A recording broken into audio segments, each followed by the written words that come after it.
Dear President of the House, Madam President of the Senate, esteemed members of Parliament, ladies and gentlemen, first of all, I want to tell you that I'm honored to greet you all and truly grateful for the opportunity, today's opportunity to address the Parliament of the Netherlands and at such a meaningful moment. We are now in the midst of the most intense and focused negotiations for peace since the beginning of this war, for true lasting peace. And we are not talking about a pause or a temporary uncertain solution. We are working closely with partners to finally end this Russian war against Ukraine and through Ukraine against the very essence of life in Europe. And that's why now we need the same strong political support that we had at the beginning of this war. Back then, the future was shaped by our joint efforts in defense. Today, the future depends on our shared political positions and political decisions. They once needed to root out every cause of this war. The current Russian leader, and after him, all of his propagandists often use the term root causes of the war, as if there is something inevitable that forces Russia to keep fighting, and as if the reasons of Russia's wars were not inside Russia and not a part of its own nature, but instead located somewhere outside, somewhere in Ukraine, in Europe, in NATO, or elsewhere. They always blame others and always try to explain their wars through someone else's actions, as if the reason for their aggression is never in Moscow, but always in their neighbors. Let's look at Russia's history since 1991. From then until today, Russia has changed. It has been poor and rich. It has gone from oligarchy to dictatorship, but one thing has remained the same. It keeps bringing war and hatred. From Chechnya to the Balkans, from Moldova to Syria, from countries in Central Africa to Ukraine, Russia chooses conflict over peace. And Russians always say they're somehow not guilty, somehow. And someone else, not Russia, is always expected to make concessions so that Russia might stop spreading bloodshed. And that's always something they claim must be given up so they can stop killing.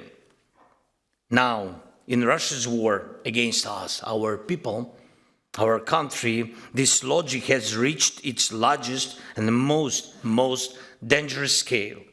Russia has invaded our home. It's destroying our cities, our villages, killing Ukrainians, our children, and at the same time demanding that we give up parts of our land they haven't even managed to conquer. Russia keeps nearly a million strong occupation force on our territory, and yet it demands that Ukraine accept limits on our right to join alliances and on our sovereignty. Russia strikes our infrastructure, our cities and villages, our energy, and blame us in it. And when we strike back, they cry out as if only they have the right to strike and others must stay silent and suffer. That is Russia. And the truth is, we are dealing with a chronic offender. At the root of all the problems and even of every Russian strike is this: Russia behaves like a career criminal who's convinced he will never be caught. Russia feels unsafe when its neighbors are safe, and it feels bad when their neighbors are doing well. Russia is a state that fundamentally rejects the idea of everyone, including itself, playing by the same rules. And that's exactly where the real path to peace begins. It's not enough to force Russia into a deal. It's not enough to make it stop killing. We must make Russia accept that there are rules in the world and that it cannot deceive everyone. This is the path to lasting peace.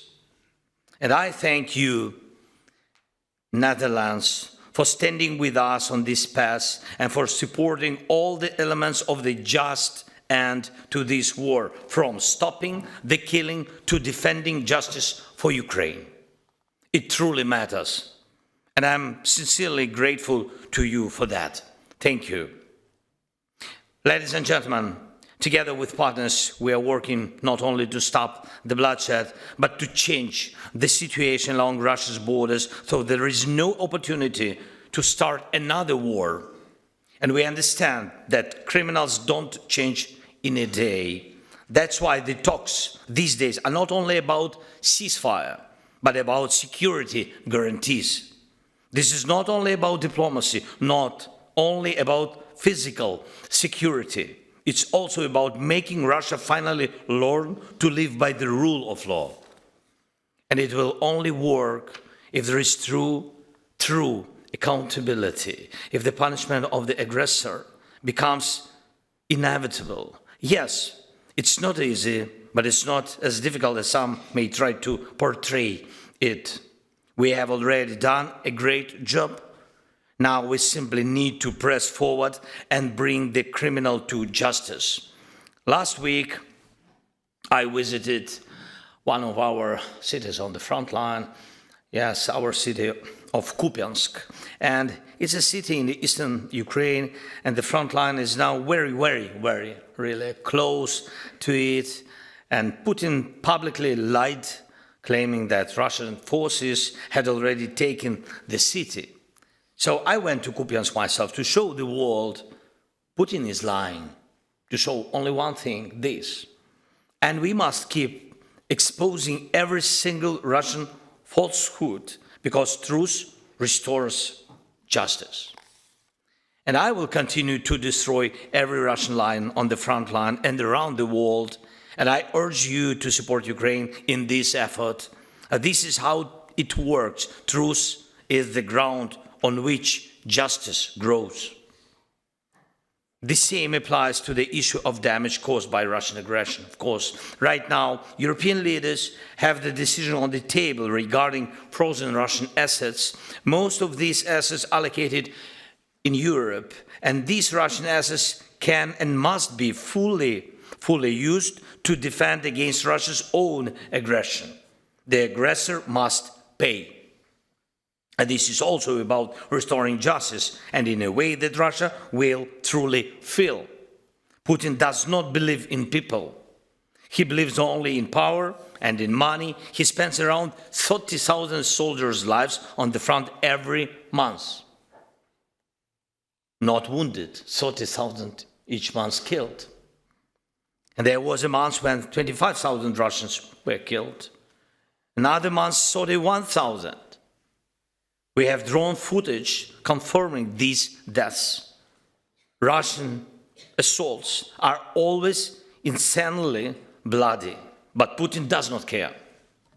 Russians don't count their dead, but they do count every dollar and every euro they lose. That is why a strong decision on Russian money is needed, and these funds must work to defend against Russia. And I urge you to support this. Next point. Each day now, Ukrainians are working to restore electricity, heating, and water after Russian missiles and drones attacks. Russia is deliberately targeting our infrastructure. They know that in our region, the winter cold can become one of the most dangerous weapons. They try to use it against Ukrainians, against just ordinary people, against normal life. And that's why it's so important not to relax or rely on diplomacy alone.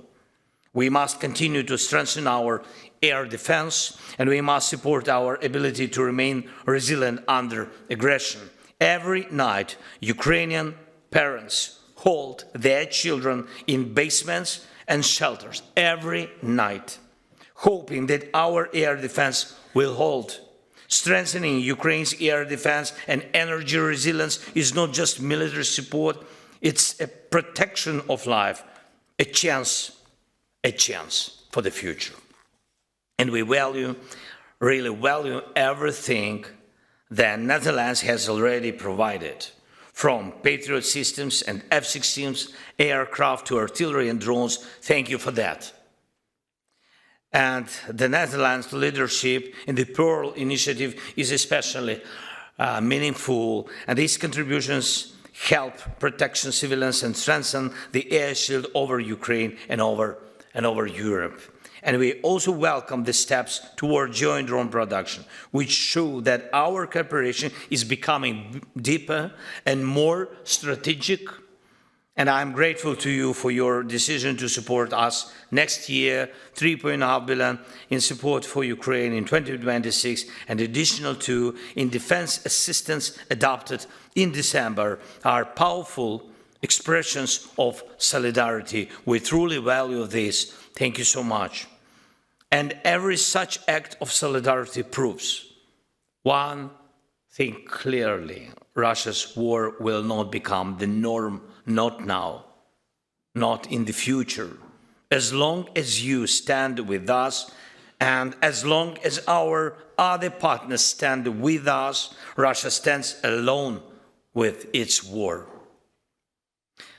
This Sunday and Monday in Berlin, we held really intensive talks with President Trump's team and with Steve Witkoff, Jared Kushner, others, members of the team, and we're working in a great detail on documents that could stop the war and guarantee security. This is very important.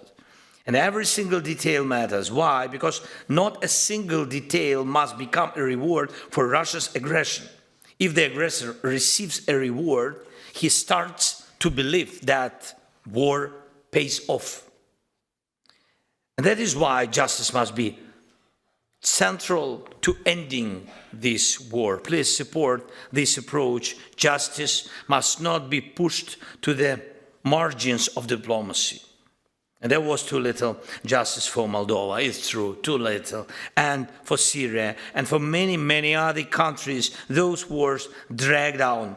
And today the problems are so difficult to solve.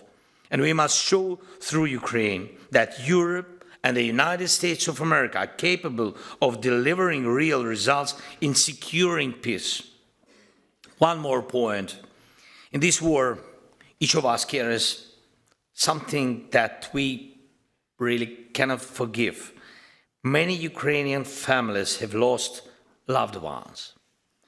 And Russia has completely destroyed dozens of our cities and really hundreds of villages. Our people have suffered many humiliations. Thousands of Ukrainians have suffered through brutal captivity. And during this war, there is hardly a crime against humanity that Russia has not committed. Even the Netherlands sadly knows all too well that these are not just words. We do remember MH17, a terrible act of Russian murder followed by shameful lies that cannot simply be forgotten, and the people will not forget. And when the guns stay silent, when the drones stop killing, the law must still speak. Russian root causes should be returned to Russia, and it cannot be that war criminals travel freely across Europe or the world as if they were tourists. It cannot be that those who killed are suddenly treated as respectable partners. That is why sanctions matter. And that is why conventions and mechanisms of international justice exist and must work. Alongside diplomacy, defense support for Ukraine, support for our resilience, I ask you, please continue supporting efforts to ensure legal accountability for the aggressor. So no matter how difficult it may be, and no matter how long it takes Russian war criminals must be held accountable. And the Russian state must be held responsible for the crime of aggression. The Netherlands is one of the key drivers behind the creation of a tribunal for the crime of aggression and real accountability for war criminals. And I believe you understand every emotion we have when it comes to justice, and thank you for that. With partners like you and with approaches like yours, with the principled stance you continue to show, we can achieve a truly lasting peace. Please use your influence to help make it happen. Thank you very much. Thanks, Netherlands. Thank you for invitation, dear ladies and gentlemen. And I truly hope that the next time I address your parliament, it will be with gratitude for a peace that has been achieved. Thank you. Slava Ukraini.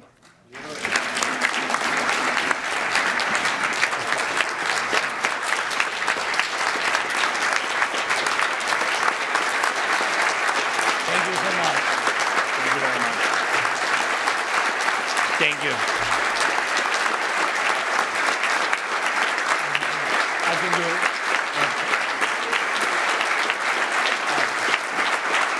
Thank you. Thank you so much.